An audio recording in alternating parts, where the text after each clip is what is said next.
So I want to tell you a story. It's a story about Mr. Tanner. And this is not an original story. This is a story that Harry Chapin wrote.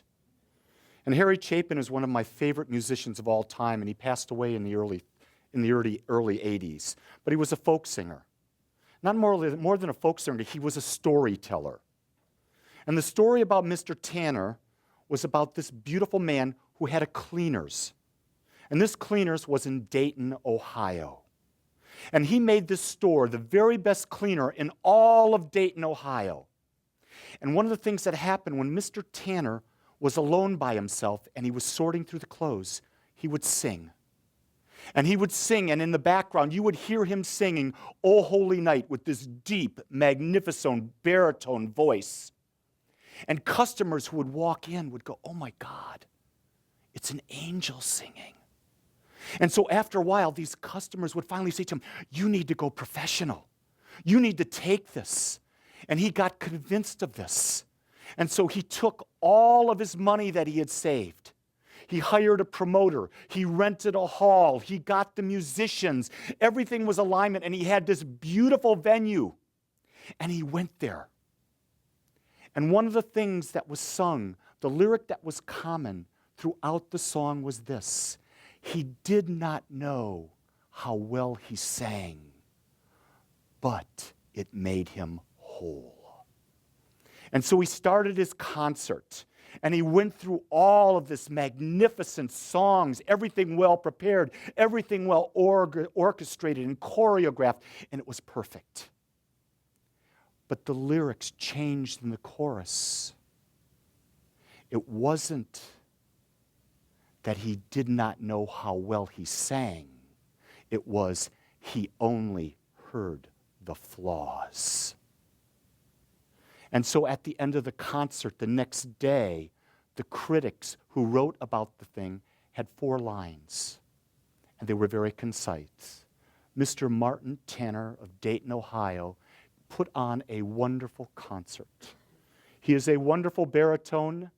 However, how well orchestrated it was, how well choreographed, and how well prepared he was, he did not live up to contemporary musical standards. His voice lacked the range that would allow him to pursue a personal career in music. And the song goes, "A full-time consideration of another profession might be in order."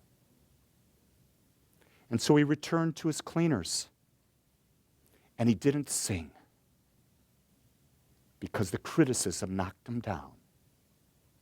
And then one day, in the back, when he was alone, he started to sing.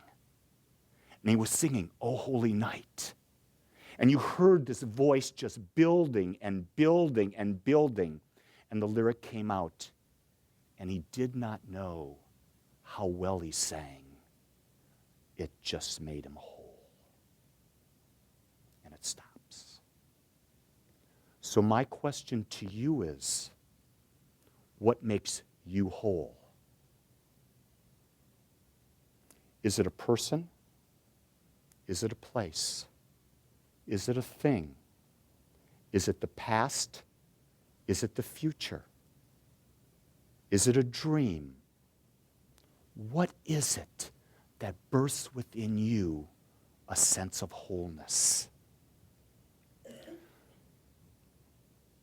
For me, as I continue to explore this idea of wholeness is a feeling. And what I'm going to say to you now, this wholeness is an adjective.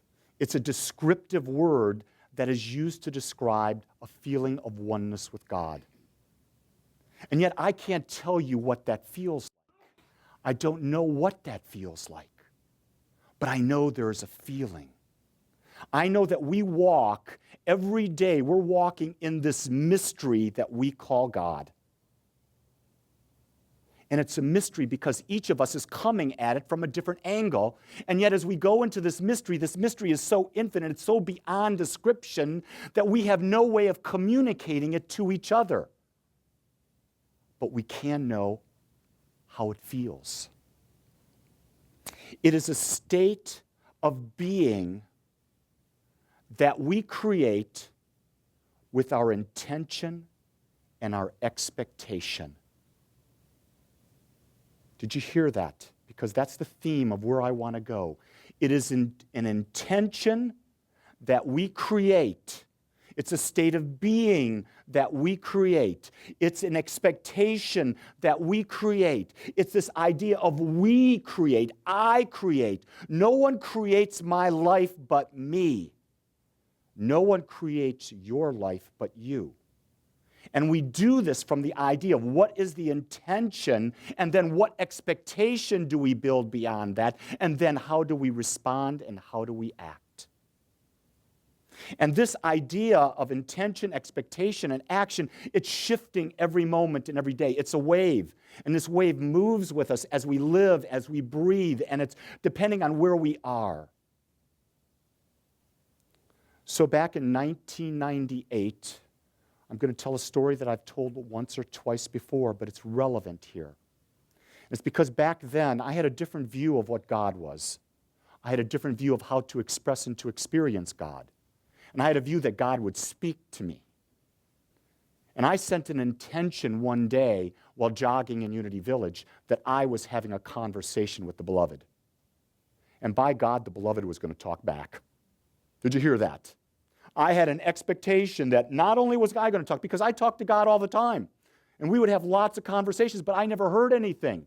But this day, I had built up such an expectation because we were at a retreat. We were surrounded by a spiritual energy. This place reeks of a beautiful energy. So I went jogging down the paths at 5:30 in the morning on a golf course that's in the back part of Unity Village.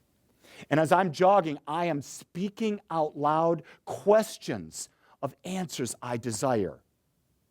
And then about the fifth hole, the answers were speaking back to me. And it went on for about 2 holes, about 10 minutes. And every question I would ask, the answer would come. And you see, I had set an intention, and I had an expectation. And then I ran, walking or running, and I asked the question. But here's the thing, I listened. I listened for something beyond my ego, that I listened for the truth that, as I now understand, came from within me. And so I go and I bring you back to today, because that was 13 years ago. So what shifted? What intention and what expectation is different now? Well, the more that I study this idea that we teach here in religious science of affirmative mind, spiritual mind treatment or affirmative prayer, I've come to the point now where when I go into that state where I'm connecting into the oneness that is God, and from that state that I am, and I always am, but I'm remembering it, and I speak that out, I have the connection. I have the power. So when I look at the idea of intention, I look at that as the practice of meditation. Meditation is where we quiet our mind to listen. We open ourselves up to listen, not to a voice outside of ourselves, but to the divine beingness that is who we are.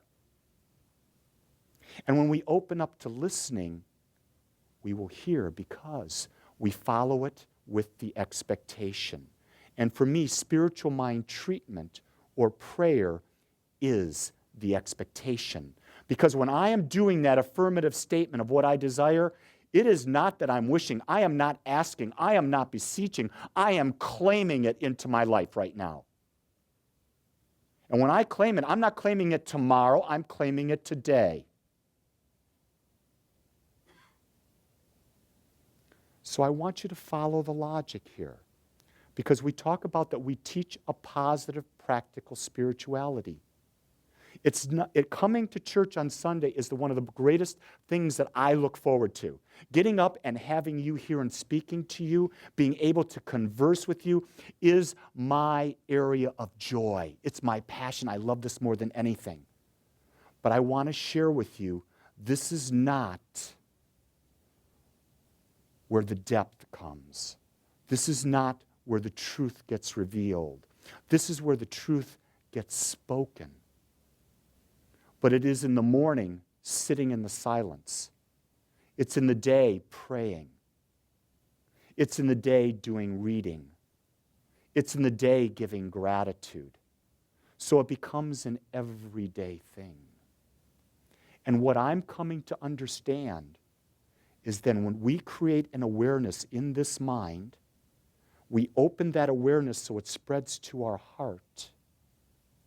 Then with every thought we think, with every breath we take, with every word we speak, with every action we take, we are living a life of prayer. This goes back to what Jesus said. We pray unceasing. So that every breath is a prayer. And here's the thing, and people say, well, how can it be a prayer? It becomes a prayer based on our awareness. It's our awareness that we are infinite. It's our awareness that we're not limited. It's our awareness that when we look at the beauty that is around us, that it is God expressing itself. And there's no reason to judge what is around us because it's God expressing itself. So when we see something, it's God expressing itself. We do not need to judge because God does not judge. We know that there is a law of cause and effect that's always present. This law is automatic. This law works easily and effortlessly. So we don't have to judge. But we keep our awareness. We keep our consciousness on what? Our favorite things. And what could be more favorite to us than feeling wholeness?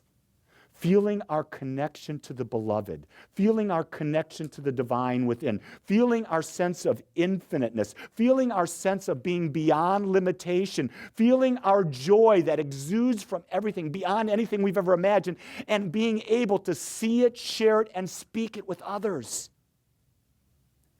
Then our favorite thing comes to this idea that as that one, we are the all-powerful creator in our life. And so our favorite thing becomes creating that life, living beyond expectations, living beyond our prior dreams or what our parents told us, what our limitations are, or our boss or society. We live beyond it because we know the truth. Because our first favorite thing is we know we're one with God. We know that God is infinite. And knowing that God is infinite, it's a natural outpicturing being God is infinite. We're one with it. We have the power to create. And so our favorite thing now becomes embracing these two truths. And then we can look at all the children and see the joy. We can look at our peers in business and see the beauty. We can look into the eyes of our partner and see the perfection, whereby we stop the silly criticism of comparison. See, one of the most favorite things that I found is that this holiday season is to look out and to never compare. Never compare the clothes, the hair, never compare the shoes, the cars, the homes, the jobs. Comparison is the death of joy. But rather it's a time to continue the greatest holiday in the world, and that is the holiday of Thanksgiving. Because when we give thanks, we're affirming to the infinite that we are enough, that we have it. It's all with us now. And the universe hearing that, the God within us hearing that says, of course, and here is a greater expression. And so when you walk into the school, when you walk into your job, when you walk in the mall, when you walk into your family gathering, and they look at you and they ask you, why are you this way? How can you be this? How can you have joy when the world is suffering? How can you have abundance when their economy is like this? How can you have health when all this sickness is around? How can you be all of these things that are not in the news? You look at them square in the eye and you say, because it makes me whole. It makes me whole. because you're perfect. Each and every one that I'm looking at is perfect right now. Throw away and give yourself the greatest gift in the world of becoming something other than what you are. Accept yourselves for the perfection, because God as you chose this perfection, and you are already the greatest Christmas present that you can receive this holiday season.